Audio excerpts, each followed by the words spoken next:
Hello, welcome to the first adventure of Dane's Adventures. Today I thought we'd start off with something a bit more local, so I took us to Fort Rod Hill. Fort Rod Hill is a fort that was built here in Colwood, and it was used for defending the harbor from potential enemies. And it was built in the 1890s, and as far as I know, it was never actually used in anger. One time I heard we actually attacked ourselves, but that was by accident during training. But other than that, yeah, no, I don't think the fort's ever been attacked. So, yeah, well, we'll find out soon. It's a really good place to visit. Okay, so here's some information. So it started in 1878, all the way to the 50s. And it was because of the Russians. Okay. All right, we're here. We're at the beginning of the tour. Wow. Check out all the things in here.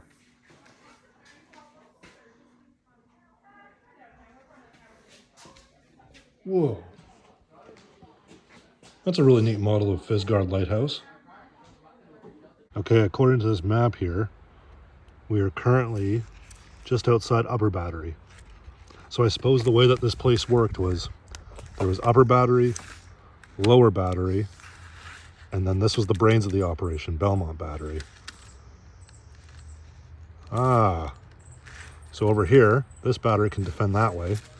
This battery can defend that way, and a battery is basically just a place where they shoot guns. Belmont Battery was also another gun, but I think this was the command center, so they would send out the orders to the two batteries, the other batteries, to do stuff. And then there was, the engine room for the spotlights, places for the officers to sleep, places to eat, hotel services, plotting room, so yeah, more officer stuff, the lighthouse. And that is how the fort operates. Okay, more information. Coast Defense Artillery Positions, 1878 to 1956. The harbors of Victoria and Esquimalt and the adjacent coastline were defended by temporary gun emplacements from 1878. International crises during the latter part of the century led to an agreement between the Canadian and the British governments to improve and expand these defenses with permanent fortifications and modern guns. Fort Rod Hill was one part of this new development and continued in service until 1956. Oh, here's the map. Jeez Louise. That's us. And it seems like there was a whole setup of defenses along the coast. More than just Fort Rod Hill. Wow. So that right there, that's the Navy base. I guess there's a few things going on there. Macaulay Point. Okay, that's the breakwater. Oh, it had defenses too. Even over in Beacon Hill Park. That's amazing. Could probably check out Macaulay Point after this one. Whoa. So they have many guns at Fort Rod Hill.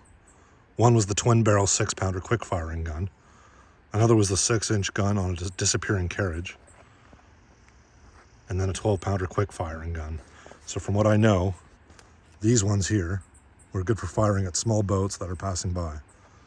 But then, as time went by and boats got even faster, they got the twin-barrel 6-pounder gun, and that was able to catch the faster speeding boats as technology got better. And then you got this big bastard, and that was used for taking down bigger enemies, and was able to actually go down, disappear, be loaded underneath, be aimed underneath, and then brought up only as it needed to be to fire at the enemy ships. And then after it fires, it could disappear. We're going to learn more about that one. So from what I've learned is that there's a lighthouse here and a fort. They're very close to each other, but completely different in jobs. So they're not related. They just happen to be next to each other. Now, the lighthouse was built in 1860, and the fort was built in the 1890s. So I guess they just learned to live with each other. Would you look at that? upper battery. Now that's a place to go in a zombie apocalypse. Ooh, now we're in another building. Where am I? Whoa. Jeez Louise.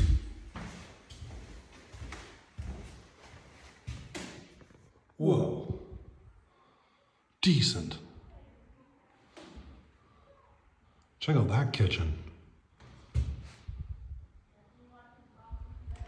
It's cozy. The guardhouse.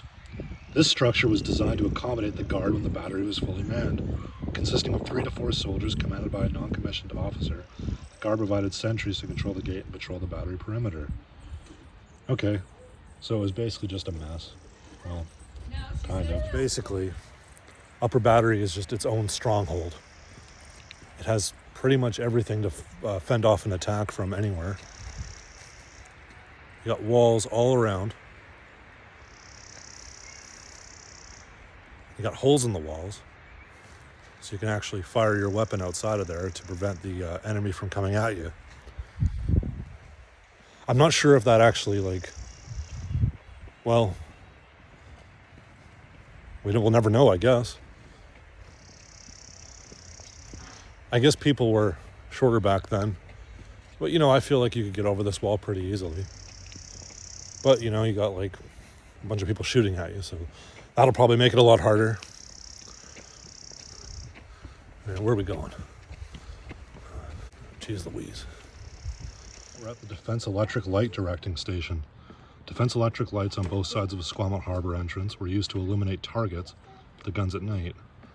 Engine rooms generated power for the lights. Lights and engines were controlled from this Defense Electric Light Directing Station. Ah. So this is where the lights were directed from. This is where the lights were. Wow.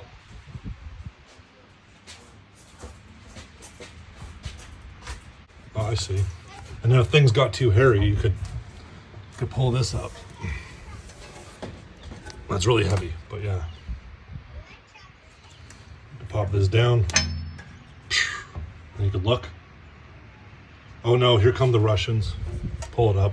There you go. Stay calm. As you can see, through the strategic use of Fort Rod Hill and Dunce Head, they were able to cover pretty much the entire harbor, all the way from here to there, and then even higher lighting from here to there. So it seems that Fort Rod Hill, number 1 light, that could go up to 5,000 yards, which is pretty dang far. Then you got number 2, 2,000, 3, 2,000, 4, 2,000. So number 1 could do 5,000, the rest could do 2. Well, they definitely would have saw you. Now we're at the underground magazine. An essential part of Coast Artillery Battery was a safe and secure ammunition storage. This underground area served that purpose. Its uses required that it be 1, close to the gun emplacement for fast transfer of ammunition, 2, bomb-proof, 3, dry. Okay. So they had it waterproof. They had it strong.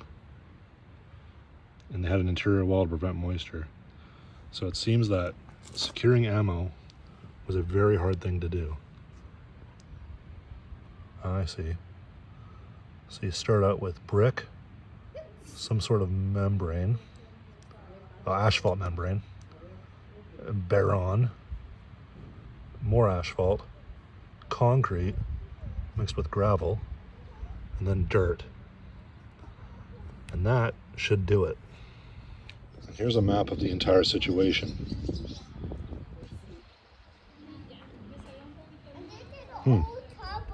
Let's go inside. Oh, it's getting dark.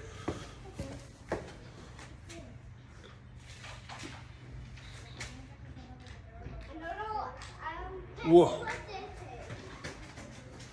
Let's check that out.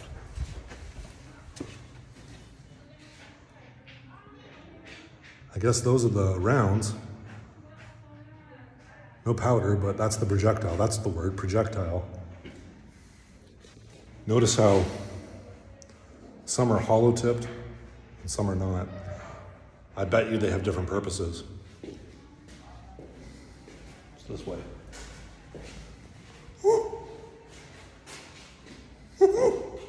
Whoa!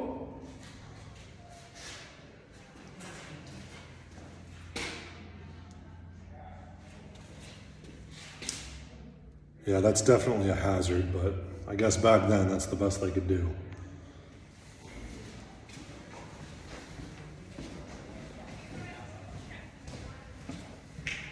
It's dark down here. What's down here?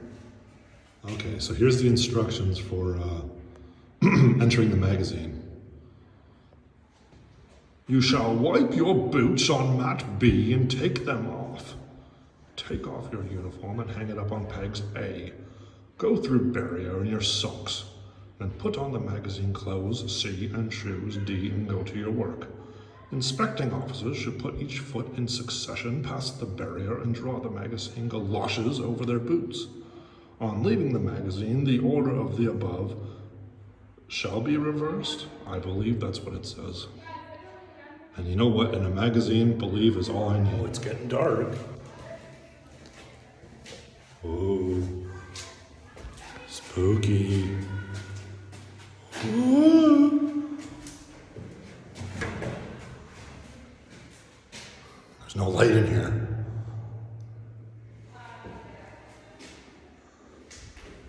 I think this is where the powder was kept. Here we are, the concealing gun. And here it is, the gun emplacement. One 6-inch gun on a disappearing carriage was mounted in this emplacement. The wall and sunken emplacement helped to conceal and protect the gunning crew from enemy bombardment. The concrete apron and earth glasses extending away from the top of the wall was designed to deflect incoming shells. I'm gonna go down in the... Yeah. All right. Yeah. So you put in a shell, or no? I see. You put in the primer, then the cartridge, and then the shell. Okay, so the disappearing carriage allowed the gun to be lowered behind the emplacement wall for reloading. The gun was raised above the wall for firing. That is a lot of iron.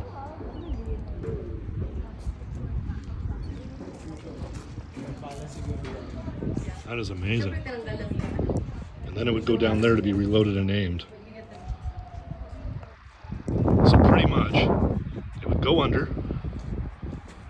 like so, be loaded, aimed, brought back up, fired, brought back down, and then rinse and repeat, making it friggin' incredibly hard to be hit or destroyed by attacking ships because of this. But then after missiles were invented, it became incredibly easy to destroy, so I assume that's why it went obsolete. Okay, well that was upper battery. Its own self-contained fort, really. A fort within a fort.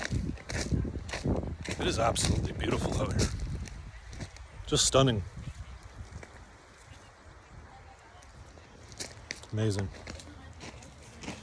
So I guess our next stop will be lower battery. Let's go. A field gun. 13-pounder RML field gun. The last type of rifled muzzle loader to enter British service. This gun was one of only 6 sent to North America. All to the Victoria Squamouth garrison to provide a mobile defense against enemy landing parties. The garrison used these guns between about 1895 and 1910. The maximum range was 4,000 yards, 3.6 kilometers.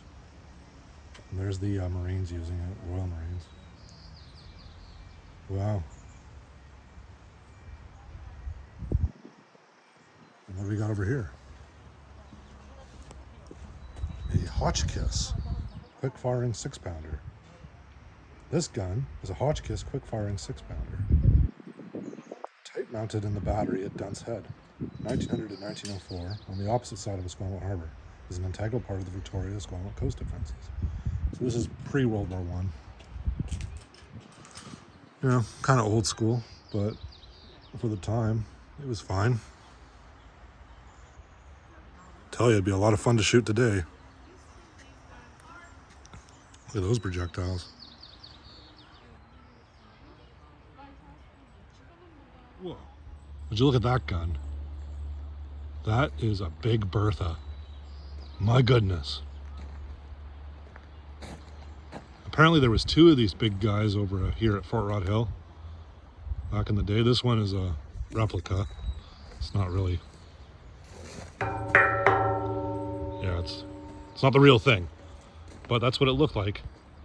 And that is the projectile it would fire. That will put a hole in a lot of things. My goodness. And apparently the way they moved that was with horses, rope, and people. So, yeah. A Jeep. 1942. Willie's Jeep. Through Arctic cold, desert heat, or jungle humidity, the rugged reliability of this no-frillo vehicle, general purpose, GP, made it the most successful and recognizable Allied vehicle of the Second World War. Between 1939 and 1945, more than 300,000 were produced. Holy smokes. So they were used as staff cars here and driven by the members of Canadians Women Army Corps. Let's take a look at this thing. Oh, cool. 1942. Now online I've seen these things when they're shipped, they come in big crates. So really you can just, box shows up and Jeep comes out. If you really need one, you could order one back in the day. I don't think it had power steering. It's manual transmission. It's very basic. No radio. But geez Louise, it could do the job. 300,000. And you know what?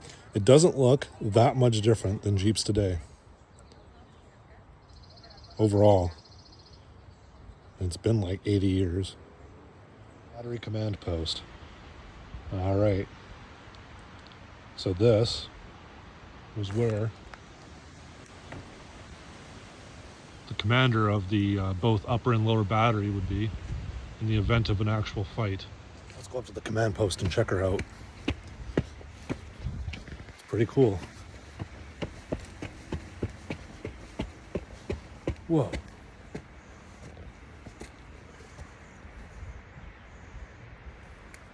Let's go inside. Neato.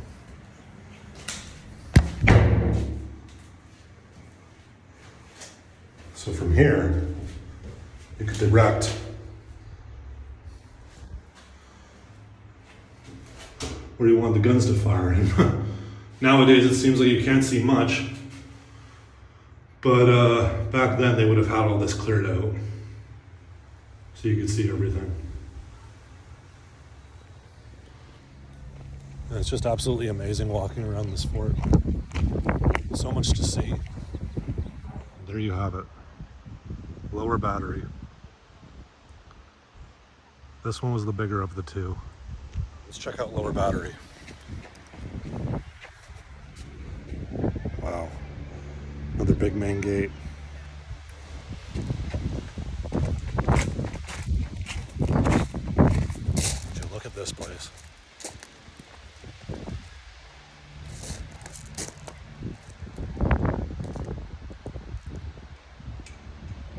Absolutely stunning. Especially this thing. I guess that's what they used for hoisting cannons or guns.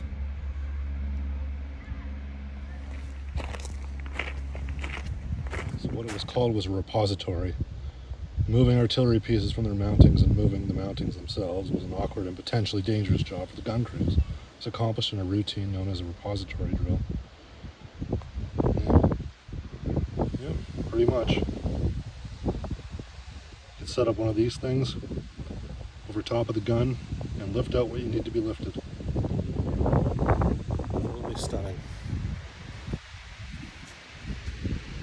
This is where one of the guns would have been. Here we are at the top of lower battery. So there's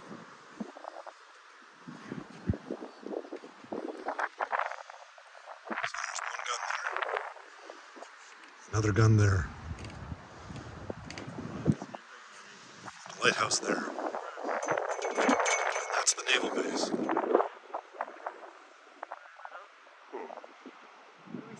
Those aren't our ships. Now we're at another underground magazine. This one's a little different. It was excavated from solid rock. So I guess they didn't really have to worry about leakage. Inside the new magazine.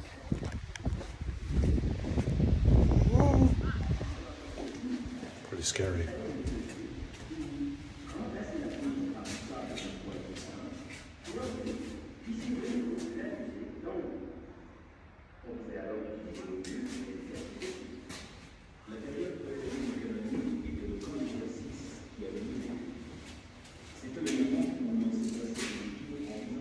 Look at all that ammo. All the different types. Sharp. Hollow. And this one's yellow. I wonder if there's somewhere where it explains this. Oh, there it is. Okay, so here's how the shells worked. Common pointed shell, all purpose. High explosive, exploded on impact. Armor piercing, pierced through armor. Shrapnel shell, on explosion, scattered steel balls. Shot, it's a projectile used for practice firing. Okay, so they had 5 different types of shells here in a lower battery magazine. And this is basically how it worked. Step 1, cartridge contains explosive, stored separately. They put them in wooden cases, transported in zinc cylinders to prevent sparks. They're passed the guns through the issue hatches.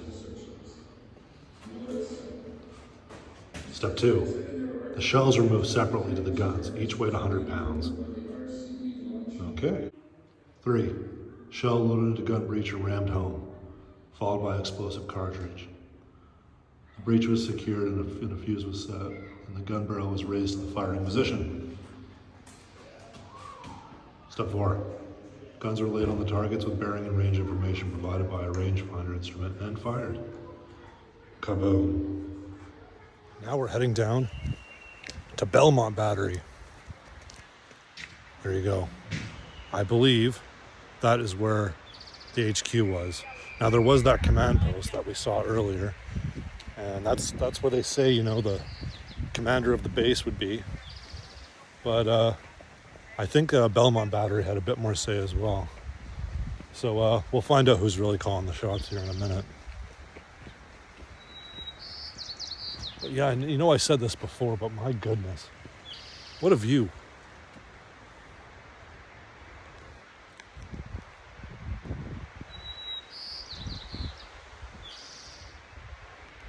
Right, well, we'll head over.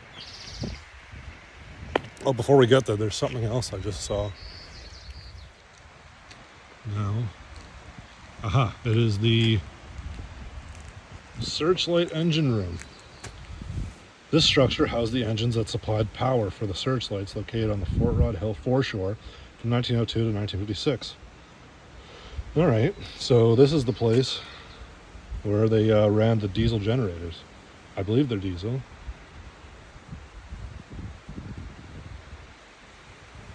Hornsby Ackroyd oil engines, okay. Let's go take a look. You know, I'll tell you one thing about this fort. They sure didn't spare any expense. Back then, like 1898, and it's 2023, and it still stands strong.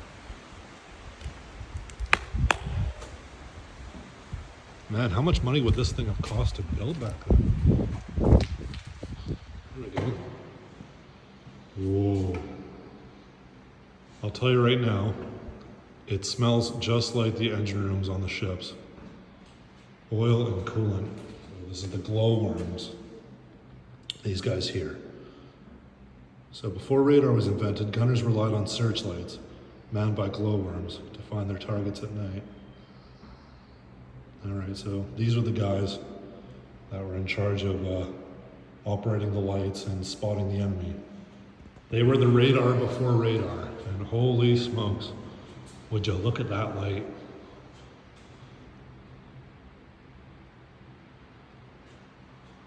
Look at these engines too, jeez Louise.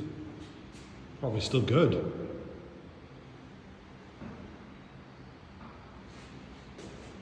Yeah, I don't see why they wouldn't work today. Here we are, Belmont Battery. It's huge. Check out Belmont.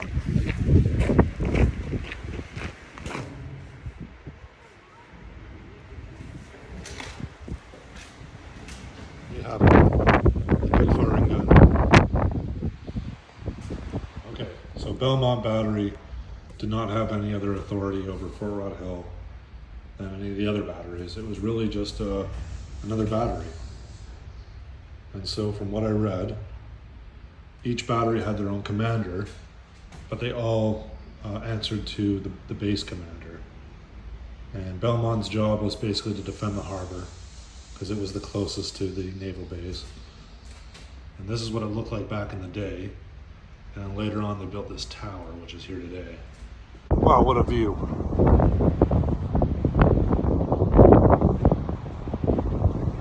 Right, so we got this here quick firing gun. Now this thing was meant for shooting fast, small boats because it can be loaded and fired very quickly from what I read.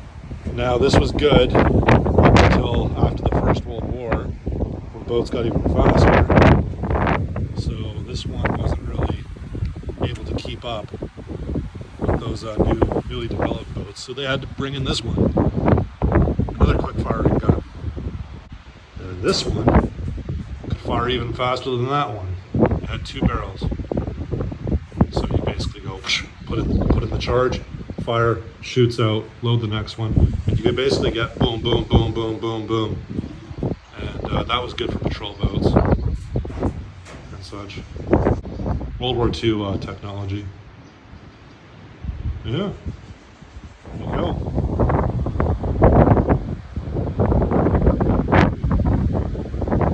Sneaky, sneaky.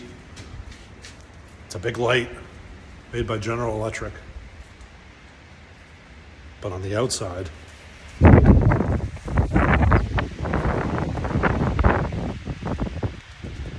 looks like a boathouse.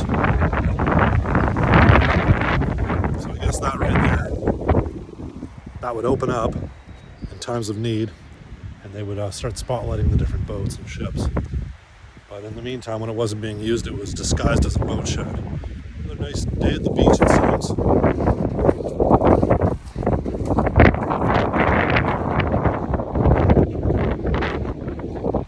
Absolutely stunning. That was Fort Rod Hill. Quite an adventure. Lots to see, and it's pretty amazing that a structure like this exists. Even to this day, it was built in the 1890s, and it's 2023 now, and it's still here. All right, until next time.